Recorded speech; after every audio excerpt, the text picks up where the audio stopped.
Welcome, ladies and gentlemen, to the 26th episode of the Wise Agent Society's Sharpen the Saw.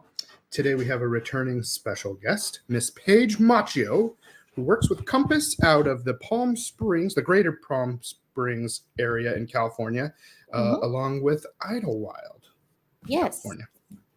That is me. Thank you for coming on the show. Welcome again. Yes, thank you for having me. Appreciate it. Yeah, this was fun. We had a lot of fun last time, and then during our last call, or was it the last call that we decided, or that you'd mentioned this new construction system that you pretty much built and did? Mm-hmm. And then we decided to go ahead and have another show about it, right? Correct, because it's all about sharpening the saw. You have to understand the different aspects of real estate and where you can improve your business.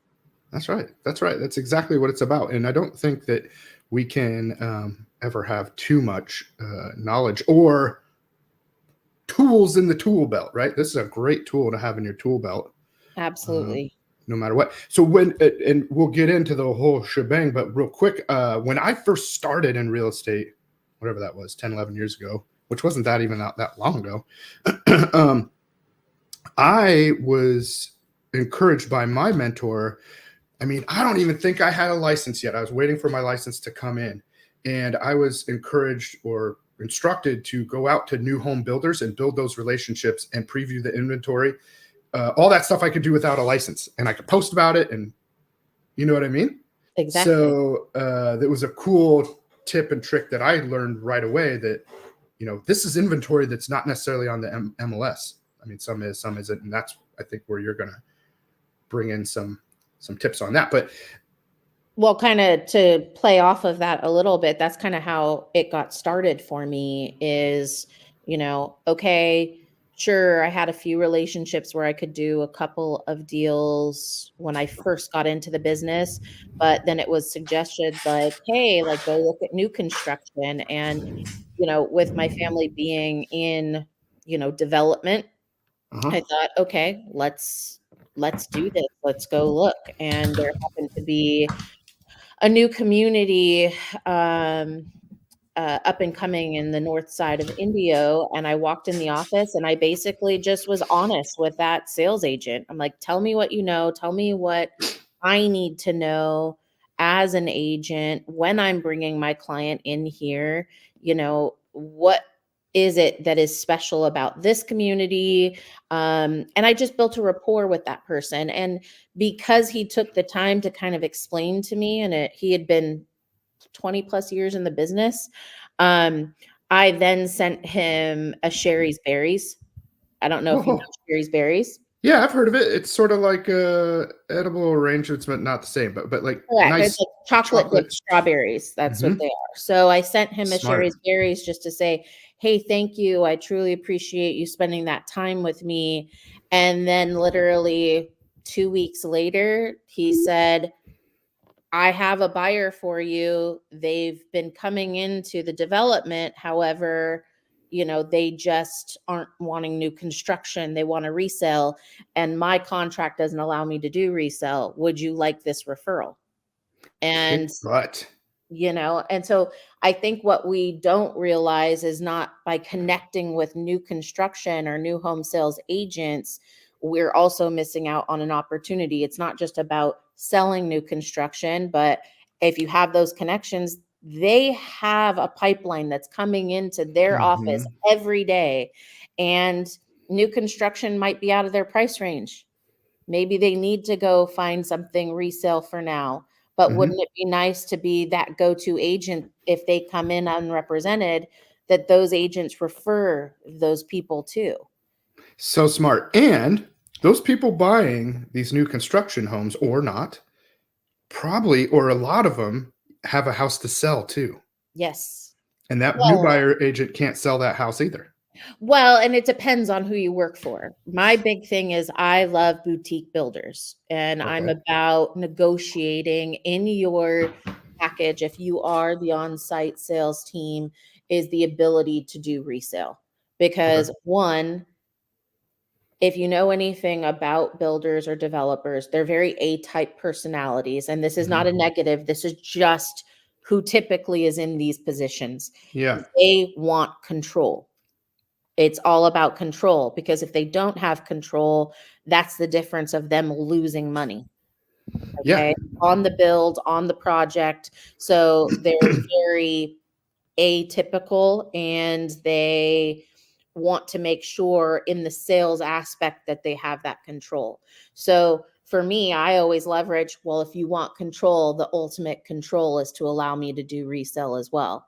Because if we have someone coming into the sales office and they have a contingent home in order to purchase your new build project, you in essence will get updates and have full control because I'm that listing agent. Yep. That's so smart. I love Mhm. it. And that's smart way. So that's a smart way to set it up if you're going to be in there, and which is even the next level of what I've heard about or talked about, because I've heard about people coming in and, well, yeah. Have you ever heard of like a builder trade-in program? That is newer and isn't being utilized in our market. I mean, I T believe it's just like that. It's sort of what you were saying, where they trading in their house for a new one. Yes. And so if somebody Well, lists it, like you. true, but then that's not really different from an actual contingent sale. I think Yeah. what I've No, it heard is. about the builder trade-in, and maybe it's different in different areas, that there's some builders that are able to purchase out their property in order for them to purchase into the new, and then Right. they're reselling it, almost like a double escrow, so to speak.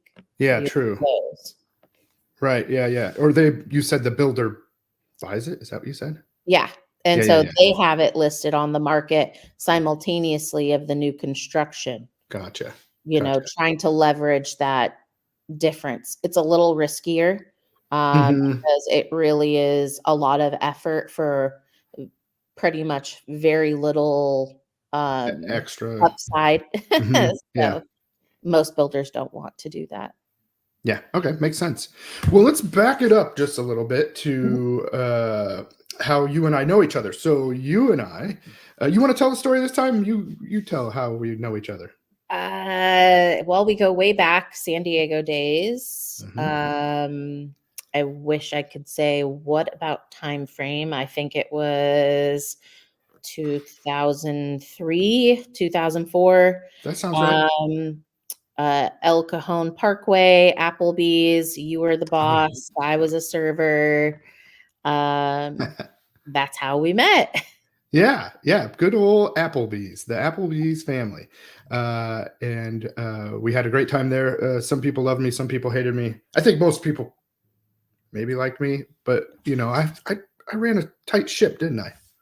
You did, but you were fun. So, but you were also younger at that time too. So you have a lot of young people working together. I often look at the industry, and then I'll go into restaurants and think, oh, I remember what this was like.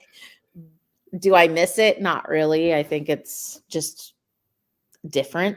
But Yeah, it definitely gives you a leg up in this industry we're in now.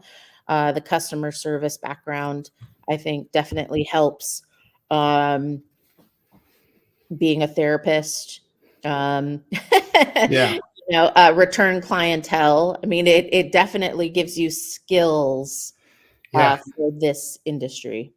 Yeah, agreed. And what I've always said, and I love people that have been in the restaurant industry that are coming into this, like people that I can coach or that I want to be involved with, because they have so much practice building rapport with people in like minutes. I mean, even seconds, wouldn't you say? Like you have to build rapport, figure these people out, help them walk them through a whole experience like in 45 minutes. Yep. Like you have a whole house transaction in 45 minutes. Now, of course, it's not the exact same, but you're leading them through a process. You're being their guide and their consultant, right? Hmm. And you're anticipating their needs, and letting them know what expectations are and how the whole system's going to work. And then you're going to fill them up with joy at the end of it with, delicious food and an experience that they're going to be like, wow, that was really great. I don't even know what hardly happened. And that's what we're doing on the home sell and buy side, just on a much bigger scale with a lot more money. For sure. Yeah, love it. Yeah. So yeah, we had good times working back then. That was a great restaurant, great crew of people. I'm still friends with lots of people from there, and I've worked at 7 different Applebee's, so I've had a lot of friends and relationships from all of those. So glad that we have been in touch this whole time, and that you started your real estate journey around the same time I did. And You actually were in it. I saw your posts. I think you were in it 2 years. So I want to say you've had your license 12 to 13 years, because I'm coming up on my 11th year in the business. Okay, that makes sense. But I know I reached out to you for advice. What can you tell me about becoming a real estate agent? And at that time, I also met my now husband, and he was already in the business. So he was in it for 12 years at that point. So it was nice to step into somebody who could mentor you pretty quickly, Yeah. Yeah, so you basically took all the advice I gave you and unlearned it as quick as possible, and Mike helped you go the right way. No, I think it was more like, how do I get my license with Okay. you? And then found Mike and just joined at more like a partnership. Yeah. Mm-hmm. Super smart. I cannot stress enough that building partnerships and relationships in this business it's clutch. It's key because, well, just how I roll. I like to roll with the crew. I like to be with a lot of people and doing things. I don't like doing stuff alone. I like to do it with a team, and I want to help everybody uplift and do stuff together. So since the beginning, I do home tours, open houses, all the stuff that I do, but I do it with a couple people. I always invite people. So if I didn't have a team, or if I wasn't on a team, let's say, then I built my own team. And it wasn't always like an official team, but I always had a crew of people. And that's still how I operate. I just invite random people to come and hang out with me. So we have fun, we learn, from each other, we build a relationship. And to me, it's just more fun because like you have a posse. That's what I always tell people. They're always like, every time you come into this place, you have like a crew of people. And I'm like, I don't go anywhere without a posse. Well, and I think for those out there that are maybe not so extroverted, it's a way to put yourself in an uncomfortable position and become comfortable, just simply because when you're in an uncomfortable position, that teaches you to grow. And so that's a good skill.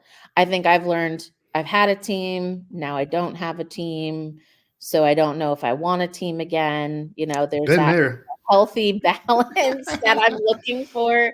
I'm kind of enjoying. I wouldn't mind having more like a partnership again versus a team. I love teaching other people. I like having master classes, which I do on a regular basis. But those are one-offs. It isn't the day-to-day grind. Yep. And I totally appreciate and understand that. Building teams, which I've done, I don't know, 6 or 7 times. So people might look at me or, my history and my whatever, and they think they see the highlights and whatever, and they're like, man, Shay just always has teams in multiple cities and states, and he sells so much real estate and all that. Well, yeah, there's times where it looks like that. And then there's times where it all blows up and it goes away. And then I'm maybe burnt out and I need to get back to basics, and I do stuff on my own and I make a ton of money and it's really easy. And then I'm like, well, this is way too easy. I should add a whole bunch more people to this and try to make it even huger. And then it gets complicated. And then, so there's a cycle, right? So Right.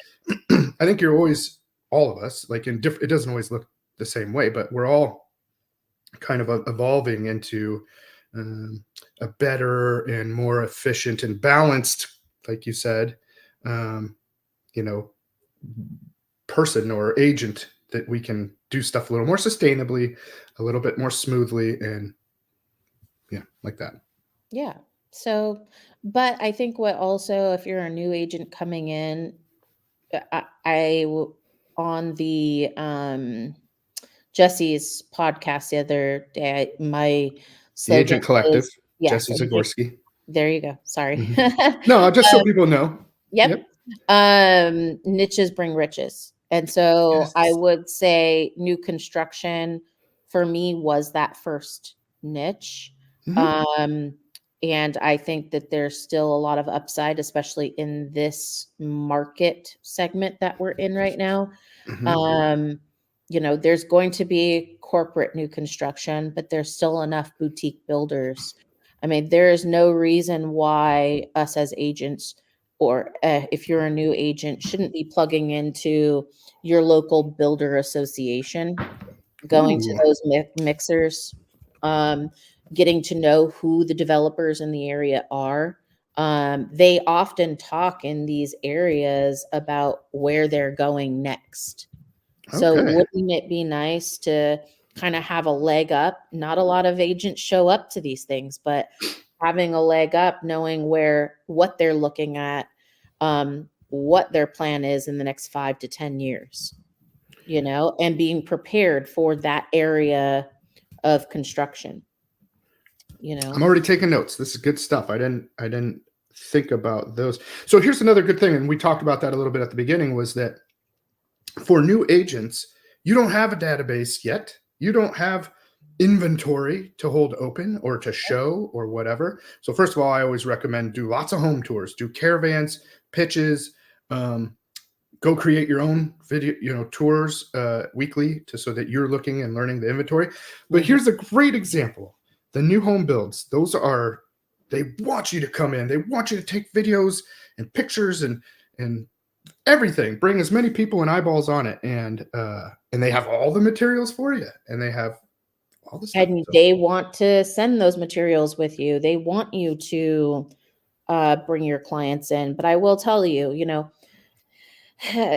new construction, and there's also not the good side of new construction, which is when business is good, they don't want to pay the agents coming Yep. in with their clients. So I think it's very important to build that rapport with those builders. You know, I often get phone calls from builders saying, "Hey, this one just popped out of escrow. Do you have anyone?"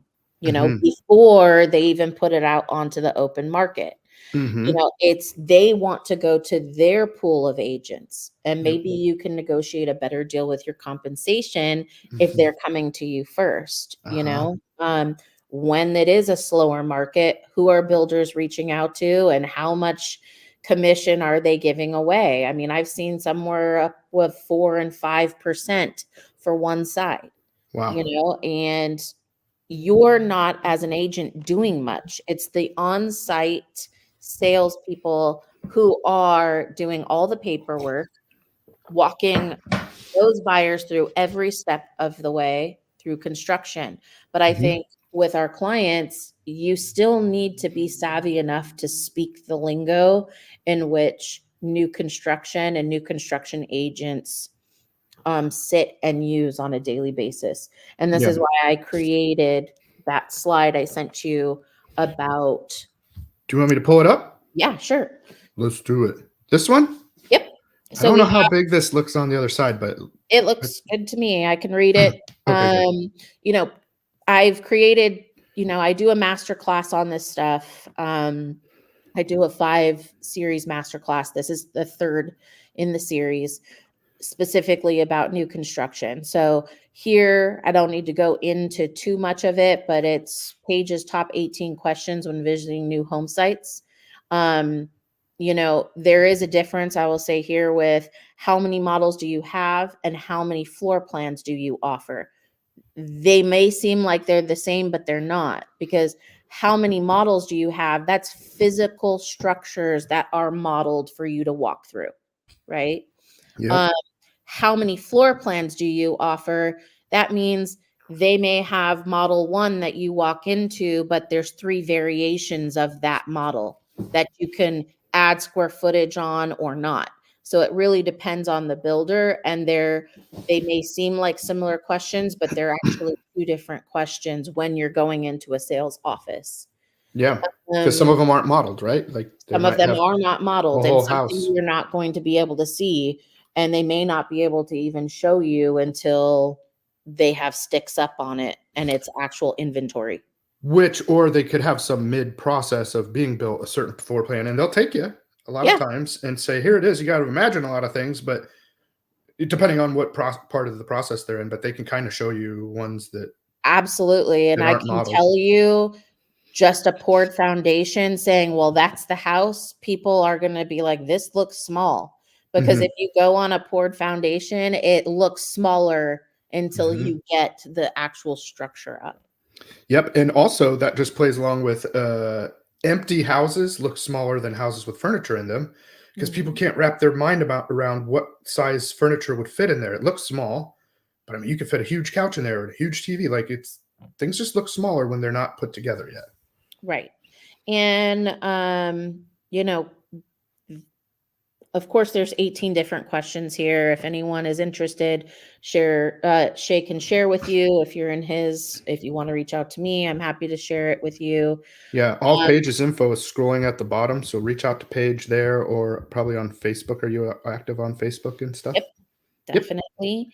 all those places. Also, I'm not sure if you have it, but I do have some frequently used terms. I have this other part. Did you want to go through these other ones or just should Sure. we? I mean, let's see here. We're on. Well, it's important with the incentives with the builders, what a payment timeline looks like, because a lot Mm, of times, builders will take an initial deposit, but as you are moving forward in the escrow, when does that deposit become non-refundable? uh, When is there a walk away point? And I think that's important. Oftentimes that's not discussed when an on-site salesperson is going over the contract with the buyer sitting in front of them. This is yeah. why I truly believe in, if you're an agent representing your buyer on a new construction, you need to be there when they're signing that contract. Yes. You know, Yep. that you may get a little bit of pushback, but it's still your right to be there to represent your client. Don't Mhm. just hand them over. Mhm. Ask the questions. It's going to make your client feel really good about you getting paid to Yeah. represent them there. Yeah, especially you were saying that these representatives will handle most of the stuff, but we need to still add value and help guide them through things like the walkthrough and the putting up the blue tape or the green Yes. tape. Um, Well, and some of us don't even know that you can still get an inspection. you can get a phased inspection. Right. So when the home is pretty much complete, what I call blue tape, Mhm. where you're walking the That's my favorite. property, putting And those blue tapes everywhere to, like, oh, there's a flaw here, there's a flaw here, make sure these are done. You can have your own physical inspection with your hired inspector on those projects. Mhm. For me, it's a added peace of mind. Sure, it's a little bit of money, but wouldn't you like to know if there's just something someone missed? It happens. Um, Also, a good question to ask is how long the builder warranty is for. Mhm. You're not getting a home warranty from like a Old Republic or a First American. That's not new construction. Yes, eventually you'll have to have that, but typically with new construction, you have your fit and finish warranty, which can go 1 to 2 years, Mhm. specifically with the builder. And then you have structural and roof warranties. So it's good to have a timeline for your client on those. Yeah, and then I always say with that blue tape walkthrough is going through and take care of most of that as you can, because after you're moved in and everything, yeah, they'll come. They're going to set a date to come and do a bunch of fixes after you've moved in, but it's still harder to get those things done than before you close escrow because they will work hard to make sure that stuff does so it'll close. So you have leverage there. After Right. that, you have less leverage, and then not Right. only that, with the warranties, you can buy five a 4-year warranty, new construction warranty that starts after year one Mhm. through most warranty companies. Yes. Um, Most and people just don't know about it. mhm, And the reason why I say it's important, because different developers have different warranties. mhm, Some will do a 1-year fit and finish. Finish is like if you have a plumbing issue or some fixture in the inside of the house breaks, they're coming in to address that. You have a drywall crack, most of the time when you're done with your blue tape walkthrough, so to speak, they're handing you a little paint kit and say, here you go, you've closed now. Yeah. So it is important to kind of know and get to know that process yourself for your client.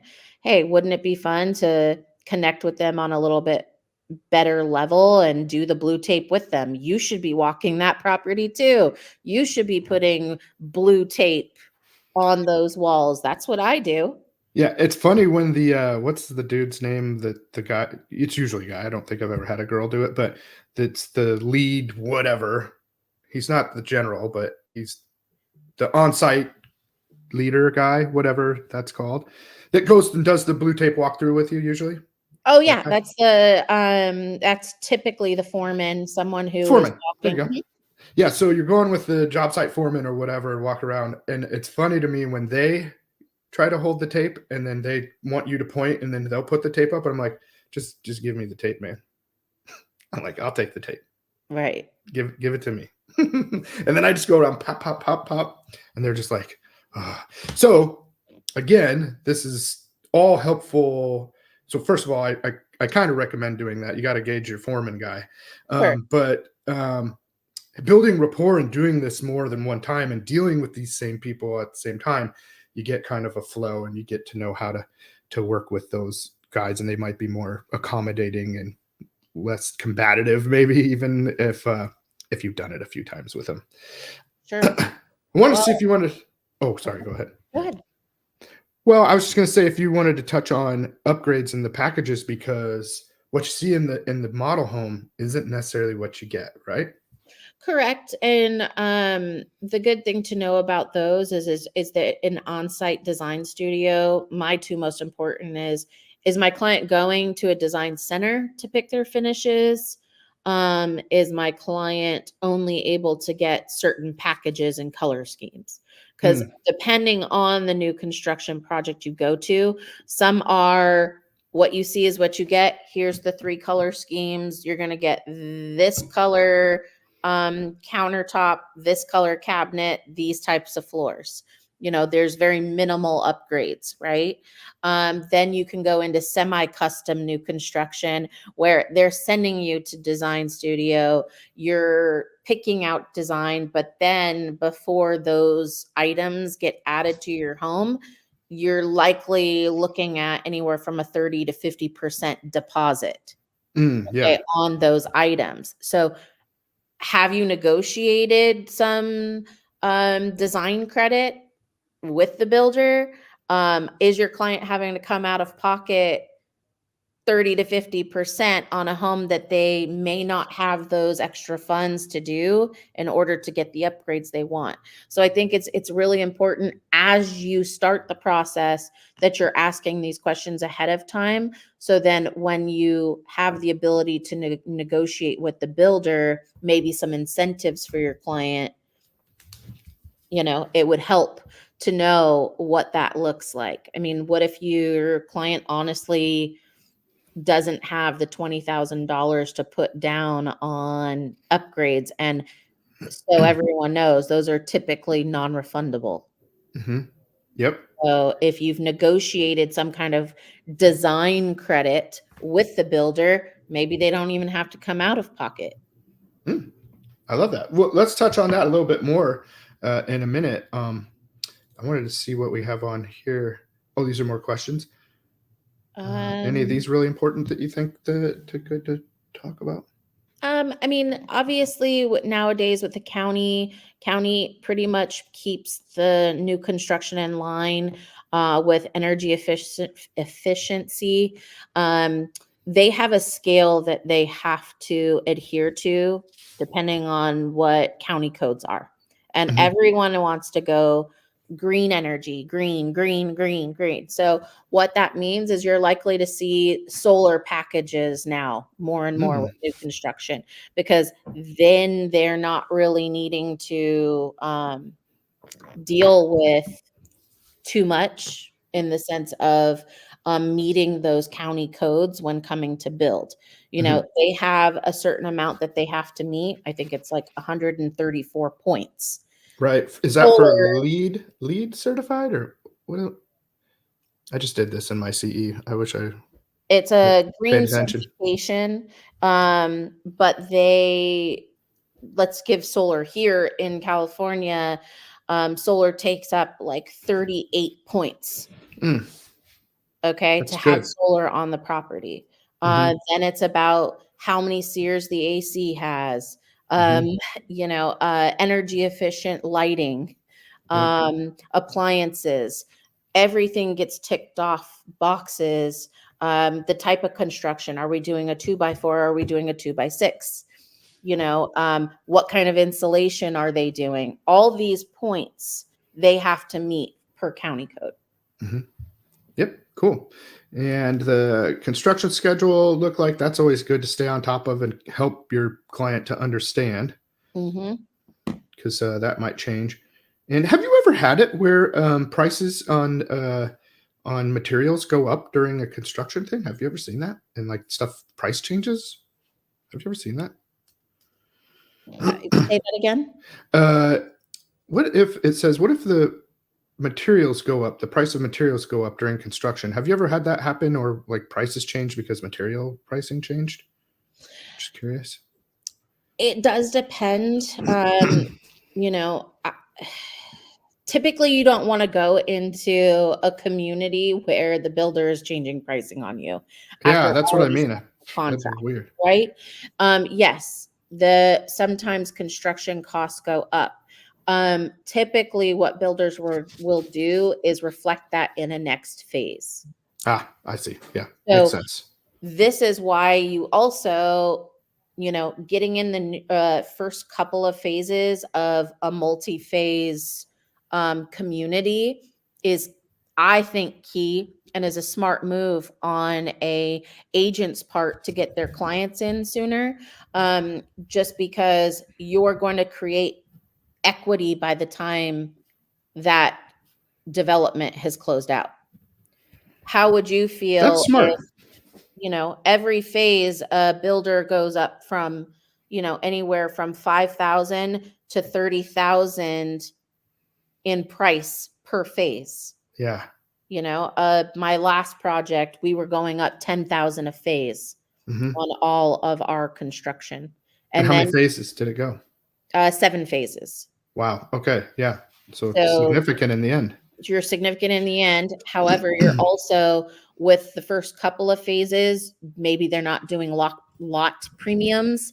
By the time you're heading into those final phases with some big significant lot premiums, we're looking at anywhere from 15 to 25,000 for a lot premium. So they go up as phases go on. Mm-hmm. Okay. So I never thought about that or looked at that part. I've sold quite a few new homes, but I never really thought about it in the grand scheme of buying the first phase. So that, I mean, it makes sense. Well, look at it this way. The model homes are usually the last to go. Yep. Okay. But they're also very outfitted. They know where they want their price to end at, kind of in their mind. Obviously, it's based on market too. They don't have a crystal ball, but the end goal is to sell the model homes for the highest price that any home has sold in the development. Yeah, makes So sense. if you have that model and you got your home, say in the first or second phase for the lowest price that developer is ever going to sell, imagine the upgrades you could spend in that first phase. And then you're kind of sitting on this nice equity portion by the time your model goes for sale.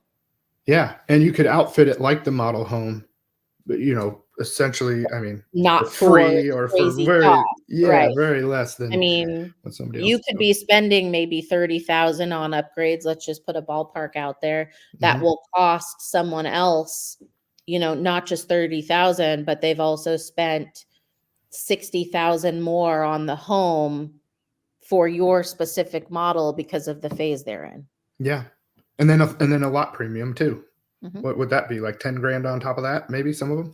I've seen some developments do 5,000, but I've seen them go upwards of 25,000 a lot. I was gonna say I've seen that too. Mhm. Like San Diego doesn't have as many new homes, which I have done some there too, and they're just so little. I mean, there's nowhere to build, so the communities are usually smaller and they're really expensive, which is cool and fine. But Vegas had a lot more of that going on that you could see, and then outside of San Diego too, like even Temecula, Murrieta, and then Well, up and they're in the Inland building. Empire. So now out here, when I say, go to your builder association, go to your city planning meetings. Oh, okay. Okay. Because a lot of the city planning meetings, they'll talk about new construction in the future. A lot of cities only have so many areas left to build, right? Okay. That are currently established. Wouldn't it be nice to know where those areas are, what they have planned for those areas? So even if you're not selling new construction, and you're selling a resale home in that city or in that area, wouldn't it be nice to be able to tell your clients actual facts of what is coming in the future, what they can expect? What if there's an empty lot across the street from a neighborhood that you're looking to sell in, and you don't know what's going on across the street? You haven't heard anything. But if you went to the city planning meeting last week, you'll know that, oh, they've earmarked that for a park. And being able to share that with people coming into your open house or people that are trying to buy in that neighborhood. Yeah. That Yeah, will be that's the first super question smart. they ask. What is that for? Yep. And you want to know what it's going to be. Mhm. That's super smart. All of that is great. Um, let's go on to the next slide. What do we got here? Keywords and terms.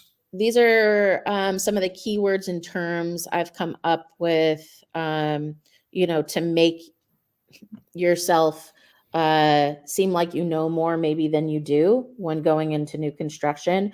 I would highly, highly recommend when you do go into a new construction office that you ask that sales agent the best time to come in to get a little bit more in-depth tour. And what I mean by that is they'll get you in their golf cart, they'll take you around, but maybe you could ask them, hey, can you show me a site right now that's just starting to be graded? Mm-hmm. Get a visual of That's what cool. that looks like, right? Can Mm-hmm. you show me a phase where they're already pouring slabs or foundations? Get a look for what that looks like. So when you're driving your client through that community, you can say, hey, they're in grading phase over here. You can tell because they're, big, huge sprinkler heads pouring water onto these lots to make them easy to move the dirt, right? And to dig Mm-hmm. those footings for your foundations.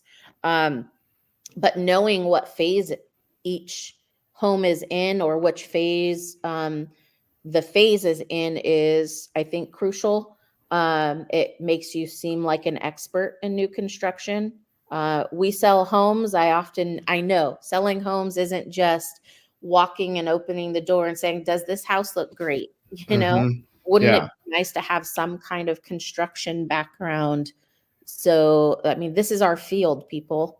This is what Right. we chose to go into. We kind of need to know how a house is built. Yeah. This is good cheat sheet. Like I need one of these just to kind of function through the day. Like so Mhm. I look like I know more than I really know. Well, this is the other good thing. It's so you have a client in a contract at a new construction. Maybe they're not local. Maybe Right? they came in, they've signed a contract, and then they fly back home waiting for new construction to be completed. Yeah. Or maybe they have a very heavy workload. They're local, but wouldn't it be nice for you to drive that neighborhood? It's a couple of times. in the course of the contract. You're not doing much when it comes to new construction, but you need to create like you are doing much. So driving and looking at the lot that your client is in and say, hey, just wanted to give you an update. Drove by the house today. It looks like sticks are up, framing's being done. You know what's next? We're that much closer to getting the house closed. Go pop over, take a look, you know? Yeah, that's a great way to add value, like we are Right. saying, where you can inject yourself, and then you know what? This is so fun. You're making me pumped up. I'm like, man, I want to go look at some new construction homes and start selling some of those. You know, Yeah. I miss it. This is all great stuff. I'm gonna go to the next one here.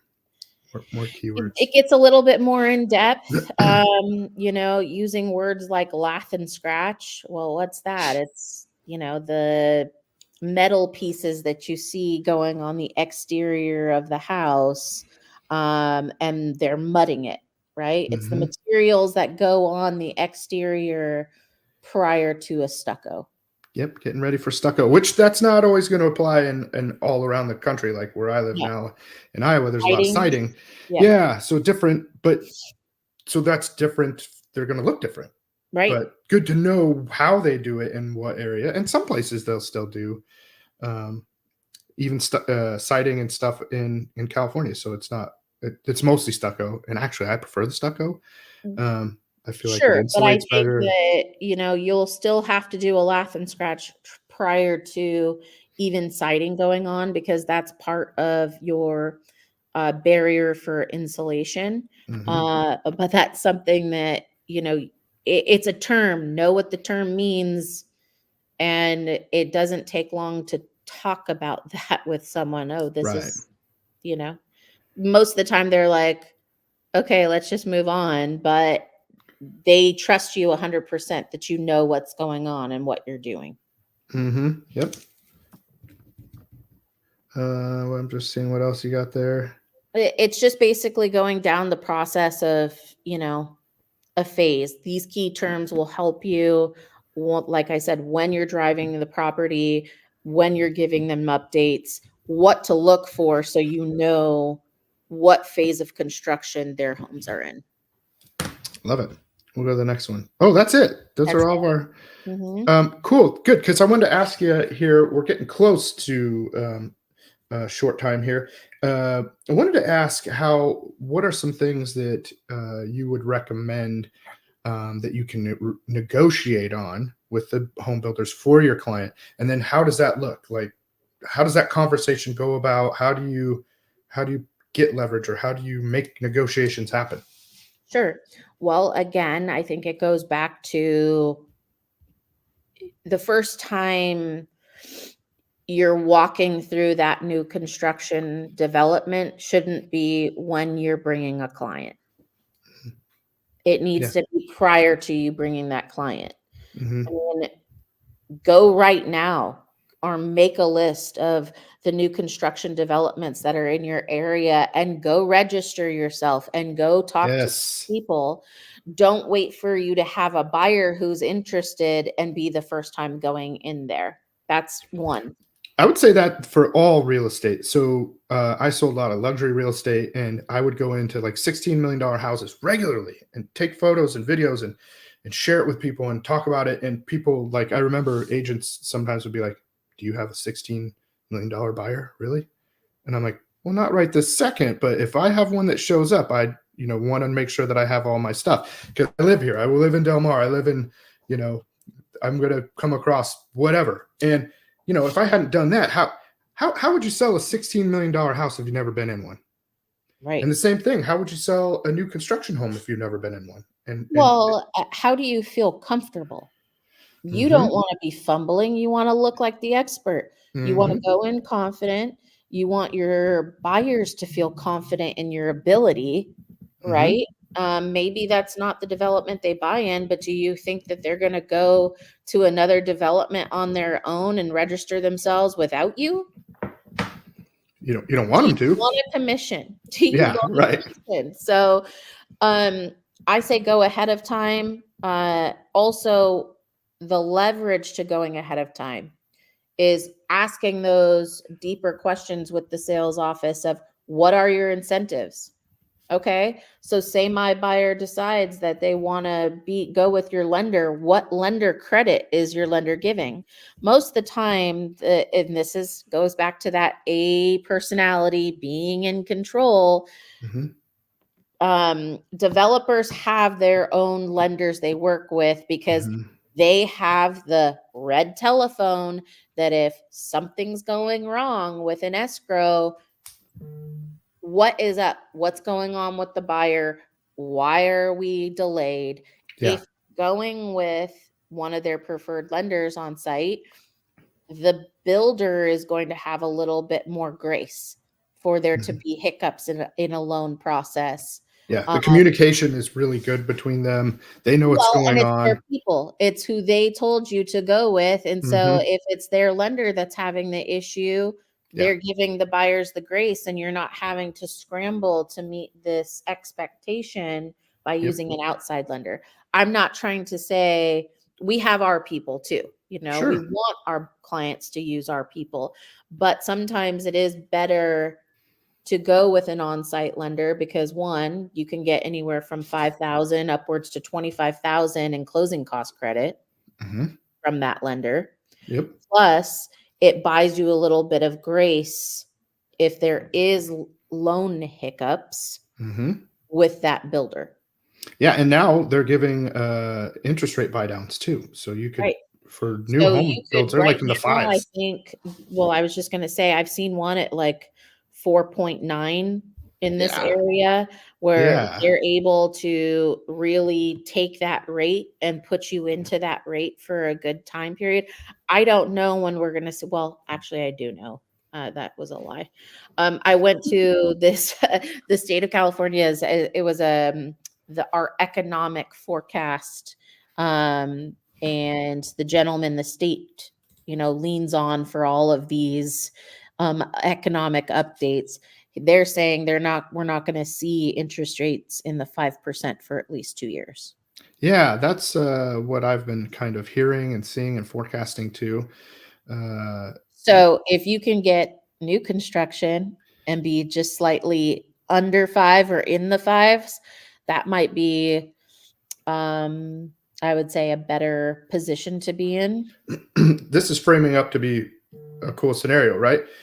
Get first phase somewhere awesome, and then get this rate buy down. And boy, you can't beat that. I mean, for the next 5 years, inventory is going to remain low no matter what. Meaning house prices are still going to, rise, or at least they're probably going to go down because demand is through the roof. And even with the interest rates, because there's just not housing, there's not enough inventory. So what a smart idea to get into a new build. So this is a great thing that I think agents can get behind and feel good about, helping their clients in their achieve their goal of buying a house. This is a great way to go because of all these reasons we just talked about. This is just smart math, smart money. And how are you going to know about a new development coming if you're not going to these planning meetings, if you're not trying to mingle at the builder association where they're telling you ahead of time about the projects that they're coming forth? Like, we're going to be breaking ground March 2025 in this area. This is our next project. They typically will have their projections about 2 years before a community is even thought of, before they're putting a sales trailer on those lots. They know what's coming within a 2-year span. Yeah. Hey, I just realized we have a couple of questions that I wasn't paying attention to. Sorry. One of them is my friend Patrick in Las Vegas. Yeah, we're live, buddy. Hi, Patrick. This is Paige. She's a master of all new construction, among a lot of other things. She's president of the association in Ottawa. Like she's a balla. And then another friend of mine, agent Gage Lujan in Vegas as well, had mentioned. I don't know if he's on anymore, but he was talking about solar is great, but the amount of door knockers in a new build communities are unbearably annoying. I don't think that's the kind of solar that Paige was talking about. Paige was talking about solar packages that come from the builder, not from these outside sources where they're peddling. solar, which You I will get start would to be super see annoying. more and more that builders, I know for a fact, here in California, you're not finding new construction without solar because it just makes sense, um, profitability wise and construction wise for builders to put solar on homes to be able to meet The that. green. Exactly. That, what is it called? The expectations that the county has for new construction. It Yeah. just takes a big chunk of it for the builder that he's not having to nitpick and redesign his construction in order to meet county Yeah. stipulations. Solar is It's like a solar. win-win. It's a savings to the buyer, and for energy costs long term, and then it satisfies all of these conditions for the builder. And then what else I love about all of this is that now we're talking about this in phase one. So getting in someplace early, you have all this equity is going to be built. Then your solar, because a lot of times when you're buying solar, you're going to have a huge time frame before that becomes cost neutral or you start getting a return. This eats that all up. I mean, potentially. Mhm. So if things appreciate and the phases go way up, then you got your solar for free. You got your rate bought down compared to everybody else. You bought the lot for less, and you get all these Getting upgrades for concessions from the lender. all of Maybe it. your agent can negotiate, "Hey, can we get 5 to 10,000 in designer credit if it's more semi-construction where you Mm, get to pick your wood floors versus tile floors or whatever it is." mm-hmm, Um, I will also share, you know, this isn't really if you're looking to be an on-site agent, mm-hmm, it's not for the faint of heart. So I will tell you, like, it sounds easy. You think those agents sitting there have it easy. I will tell you, it's not. I started my first project was a development that wasn't going to be finished, and they had 4 spec homes, all 4 of their model homes. They asked me to come in and sit and sell for them. mm-hmm, Now, that led to a 55 estate home project. Um, if I would have stayed with that builder, it would have led to a project that started in the 2 million range for 16 homes. They're mm-hmm. now selling in the 6 and 7 million range on resale. Wow. Um, I just finished a project 2 years ago of 70 homes when, yes, we were in a really good marketplace then, but Mm-hmm, those new construction homes, I was still doing resale. mm-hmm, So not only was I getting buyers coming in that had homes to sell, that I was taking their listings mm-hmm, and selling resale, I was having consistently 9 to 10 homes closing every month just on new construction mm-hmm, because they close in phases, and typically they want to close a phase within a month's time. mm-hmm. So I was gonna say that so you're an independent agent. You did not work for the builder, but you went in and say, "Hey, Mr. Builder," or whatever, but hey, Mr. Builder, I would like to represent you and get all of your stuff sold. Like, what's a benefit? We well, have a I few will minutes tell here. you this, How do you sell it? Yeah. depending on what brokerage you work for out there, maybe get with your broker, see what programs they offer, maybe new construction developers. Is there a deal to be had? My last project, I was a co-agent. Okay. So I was still in the sales office. I was sitting sales office, but I was a co. I was able to keep my license hung with HomeSmart, but be Mm-hmm. a part of Monroe Construction. And Okay. so with that, yes, I'm getting 1.25%, but Mm-hmm.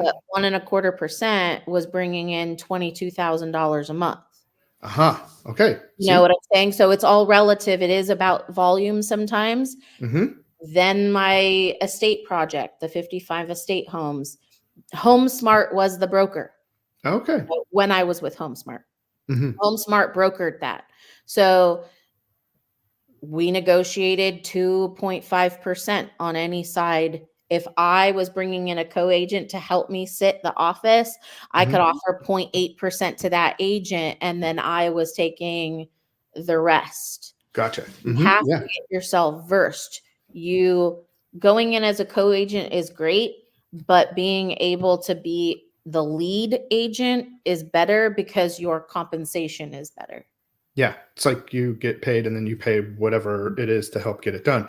So, Okay. but might be a great first step is to be a co-agent with somebody that has one of these deals and learn the ins and outs of it, and then Well, and progress your way up. if you go to those, like I said, the builder association meetings, Yeah, you're I think that's mingling clutch. with builders, and maybe they don't have, maybe their on-site specialist is retiring Mm-hmm. and they're having to look for someone new, Mm-hmm. or they need a team put in place. Sometimes there's one agent depending on the project, but they want to be open 24 hours a day, or maybe not 24 hours a day, but 7 days a week for sure on a new Mm-hmm. construction. They don't like their doors being closed. No way. So what does that take? Sometimes it takes 2 or 3 people being in that sales office to accommodate those hours. You Like could, 9 to 5 ish or what?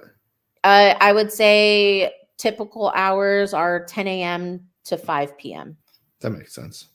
So Yeah. yeah. So cool. I mean, there's so much good stuff here. I feel like, I feel like we could go on and on about it and talk even more. It has my wheels spinning, Sure. on. I think others need to know that if you can't get in with a boutique builder or someone with a little bit more flexibility on your brokerage, and you're working for like a more corporate broker. And what I mean by corporate is it's Lennar, Mhm. okay, or Pulte Homes, or Mhm. K Hovanian, whatever it is that you're looking at, Toll Brothers, Beezer, those kinds of builders. Mhm. Um, it doesn't hurt you to get paid a salary and get bonused for a while to start collecting your database. Because look Mhm. at it from this way. You have buyers coming in buying the home. A lot of times, buyers coming into these new construction, it's just recently started where there's more agent representatives. Mhm. However, for the most part, new construction buyers are walking in unrepresented. Mhm. Okay. You immediately have that contact now, Mhm. or their face through their, um, so to speak, their experience with new construction, that Mhm. transaction, right? Mhm. When you're finished building out that phase, wouldn't you like to Get all the say, listings? I am the on-site expert. I built these homes. I know your floor plan. I know the construction. I know what upgrades you have because I was through the whole process. You Yeah. just built yourself a database by sitting somewhere through a new construction.